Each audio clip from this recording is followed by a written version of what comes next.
Hello guys, today in this video we are going to discuss about line integral of a vector field. So what do you mean by line integral of a vector field? Suppose a vector is defined this way, right? And it's directed from A to B. This is the line that we defined, and the direction of the vector is from A to B, right? So in this case, I need to find out the line integral of this vector field, this vector A, moving from A to B or directed from A to B, okay, or varying from A to B, right? So in this case, if I need to write what is the line integral, we can write this way. I'm writing for integral and L for line. So line integration of a vector field can be written as A to B.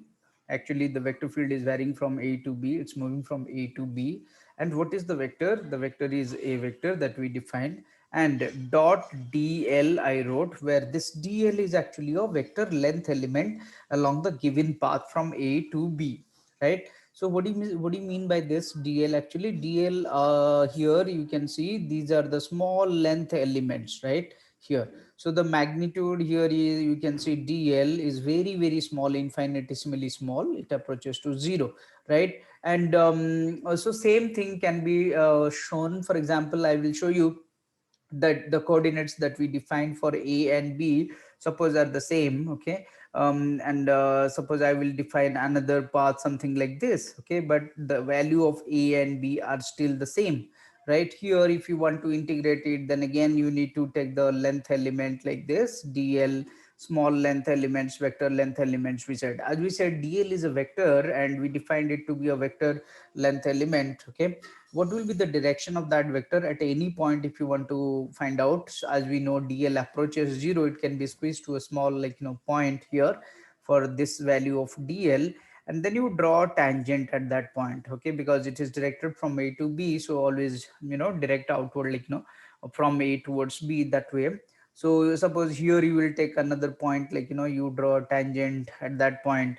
So this will be the direction of the length element, okay, and we will define the line integral of a vector field this way, okay, right? Okay, so now the line integral, this depend on the initial and final point, okay, and the path of integration. As you can see here, we defined a path, and you can see that it's a straight path, a straight line. If you can see straight line on this plane, if you'll see. And here A to B, you got a curved path, right? A curved line, you can see, okay, a curved line. So there are two things we said. First, we said the initial and the final points of the integration, and definitely what is the nature of the path, right? So a line integral actually depend on these two things, initial and final points, and then the next is the path of integration or the nature of the path, right? Now here, if you say that the line integral is independent of the path of integration, okay, so two things, I'm just making a list. So the 2 points, initial and the final points, this line integral depends on what we said, initial and final points. Just in the above expression, we said A and B, right? And the second thing, we said the nature of the path or the path of integration, okay, nature of path. Just in the example here, we said straight or curve, right? Straight or curve, right? Now if you'll say that if the line integral depends only on the initial and the final points, okay, and not on the nature of the path, okay, in this case, what you will say, in this case we will call this vector field as a conservative field. We will call this vector field as a conservative field, okay. Um, so now for a conservative field, what we can do is, we can write for a conservative field, if I will take the line integral of a conservative field along a closed path, along a closed path, okay. So a closed path can be written this way. That means what? There is no initial and final point, so the initial is the final point, right? So in that case we will write it as zero, because we said, if A is a, if vector A is a conservative field, okay, is a conservative field, it doesn't depend upon the path of integration or the nature of the path. and we said it depends only on the initial and final point. So here the initial and final point both, I mean, they both coincide, right? So here in this case the line integral of a conservative field, okay, which is we said a here, okay, along the closed path will vanish, okay, it will be 0. Okay, and this particular symbol here you can see, okay, that gives you what, integration along a closed path, we said, where the initial point is the final point. Okay, so now if you'll see the physical significance of this line integration, what actually it gives you. Okay, for example, we will take if I'll write the physical significance of this line integration, where we actually use this concept of line integration, physical significance, if you like. Suppose I want to find out the work done by a variable force. Variable force means which is a force that is not constant, right? Okay, so it's varying, like it's changing maybe in its direction or magnitude, whatever way. So the work done by a variable force on a particle, right, to move it from one point P to some another point Q along a given path, any path. Suppose this is one path, or this is this a straight path, whatever, right? So a variable force acting on a particle to move it from P to Q. Okay, so here if you want to find out the work done, okay, by this variable force, what we will write, W, the work done is given by what we know, F dot dl. Now dl is what, dl is that small length element. Here you consider dl infinitesimally small, right, length element, and as it is moving from P to Q, take this and draw a tangent at this point. Okay, so that will be the direction of dl at that point, right? So any point here, if you'll consider, you draw a tangent at that point, so that will give you the direction of the length element. So this way we can write. And if it is a straight line, the direction is always from P to Q, and it's simple. So you take the integration now from P to Q. So P to Q F dot dl. So there can be two possibilities. One is whether the vector field F, okay, the vector field F or the force here, okay, depends on the nature of the path. Like if it is moving from a straight, or if it is moving in a curved path, like shown here, right? Whether it depends on the nature of the path or not. Okay, that will decide whether F is a conservative force or not, right? So we will call the force to be conservative if it is independent of the path. It only depends upon the P and Q, the final and the initial points, right? So there in this case we will call this as conservative, and the force is not non-conservative if it depends upon both P and Q, the final points, and also the nature of the path, right? So for example, gravitational field, if you will consider gravitational field, when we found the work done, or in terms of potential energy, we said, suppose this is your point P and this is your point Q. Whatever way you go from P to Q this way, or you go from this to this, or you take any route from P to Q, your potential energy or the work done will be always the same, because it's a conservative field, and it gives you only the displacement, this displacement, right, from P to Q. What is the height from P to Q? H, and you said this is mgh, that way we said. So irrespective of the path, because we are not finding out what is this distance or what is this distance, this curved path, or what is this, we need to only know what is the change in the height, right? So from P to Q. So that way, gravitational field force is a conservative field force. It doesn't depend upon the nature of the path, or the or what we said is independent of the integration, okay, path of integration, right? So this way we can understand a line integration. We can take one example for this line integration. Just a second, we will start with an example.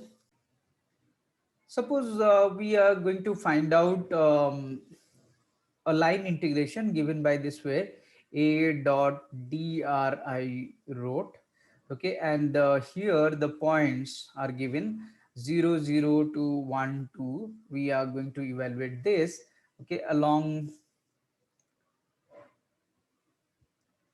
the straight line. You can see the nature of the path is given as a straight line here clearly, okay, joining 0 0. Of course the origin you can see 0 0, or the origin to the point 1 2, you can see here. So the initial and the final points are also defined, okay. And the vector, suppose, is given, the vector field is given as I cap y x square plus j cap y x on a plane. The vector that is varying, okay, on the plane is given by this I cap y x square j cap y x. You can see the vector field as a function of x and y, right? Function of x and y. So how to find the line integration of a dot dr, a dot dr? So here when we will do that, so we said on the plane xy plane we are doing. So here you can see this is x, this is y, this is our origin, that is 0 0, and the point we said, suppose this is 1 2, okay, this is the point, and we joined this, right? So now the vector is directed from the origin to this particular point, right? The vector is given, the function is given I cap y x square plus j cap y x. So everything is given. Only thing we said, we need to know the nature of the path. What is the nature? It's given as a straight line, okay, straight line. So straight line we know. So from the straight line what we can obtain is, we can obtain the relation between x and y. So how, I mean, this is your dependent parameter, this is your independent parameter. So that from the equation of the straight line you will be able to find out the relationship between x and y. So in this case let us find the equation, find, I mean, write the straight equation for the straight line to obtain the relationship between x and y, and then we can evaluate the value of the line integral, okay. So let me do that. So what we're going to do is, the first step, let us find out the line that join, I mean the equation of the line that joins 0 0 and 1 2, right? So if I'll write it, we can simply write x minus 1 divided by 1 minus 0 equals y minus 2 by 2 minus 0. This way we can define, okay. So you can see that x minus 1, okay, by 1 minus 0 equals to y minus 2 by 2 minus 0, okay. So from this we can write x minus 1 equals to y minus 2 divided by 2. So just finding the slope, you can write it. So this way we can solve it, and we got y minus 2 is equal to 2x minus 2. So we got y is equal to 2x minus 2 got cancelled, and you got the relationship y is equal to 2x. So we are going to use this y is equal to 2x now, okay. So we got the relation between x and y, and we got it to be y equals to 2x. I'm going to use this in the integration, line integration. So the line integration is now given as, okay, whatever the path, I'm just writing it the c, okay, that's the path, okay. And then write the vector that was given I cap y x square plus j cap y x, okay, dot dr.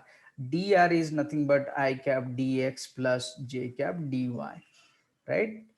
The elemental position vector, we got this. So now you have a dot product, so all the x components and the y components will exist. So simply we can write here, if you will open it, this is yx square dx and yx dy, that we can write. So if I will write it like, integration over the path, defined path, that is 0 0 to 1 2, we know that we got x square y dx plus xy dy. So I cap dot I cap will exist, j cap dot j cap will exist, all other terms will be 0, right?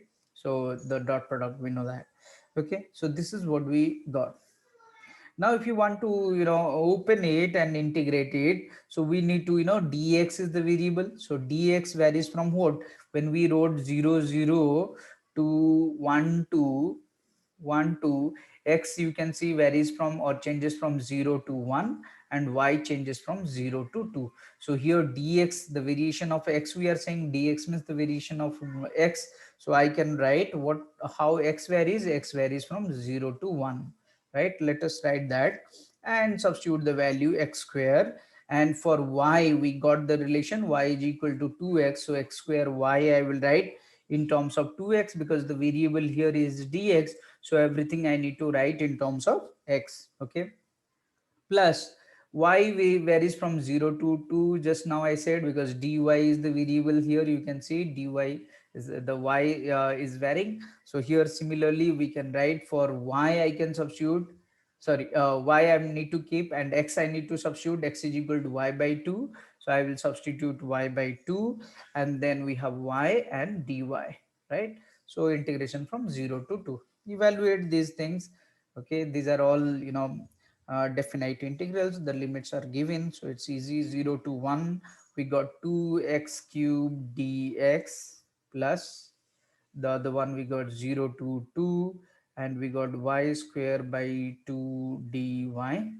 Okay, integration and substitution. 2 times x4 by x to the power 4 by 4, 0 to 1 the limit, and here plus 1 by 2, we got y cube by 3, 1 by 2 is outside, y square dy, you got y cube by 3.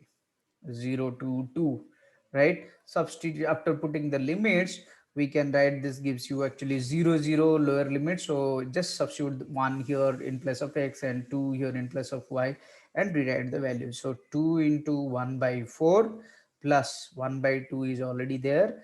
In place of y, if I'll put 2, then we got 8 by 3. Okay, that gives us 2 4 by 3, and this is 1 by 2. So 1 by 2 plus 4 by 3, that makes 11 by 6. Okay, so we evaluated the value of the line integral for a predefined path, a straight line path, 0 0 to 1 2, for a particular vector field A, right? So this way you can do the line integration. So line integration depends upon the nature of path. First thing you need to define is what is the nature of path, so that you can establish a relationship between the dependent and independent variable. Then you use it in the line integration to evaluate it. Okay, thank you for watching.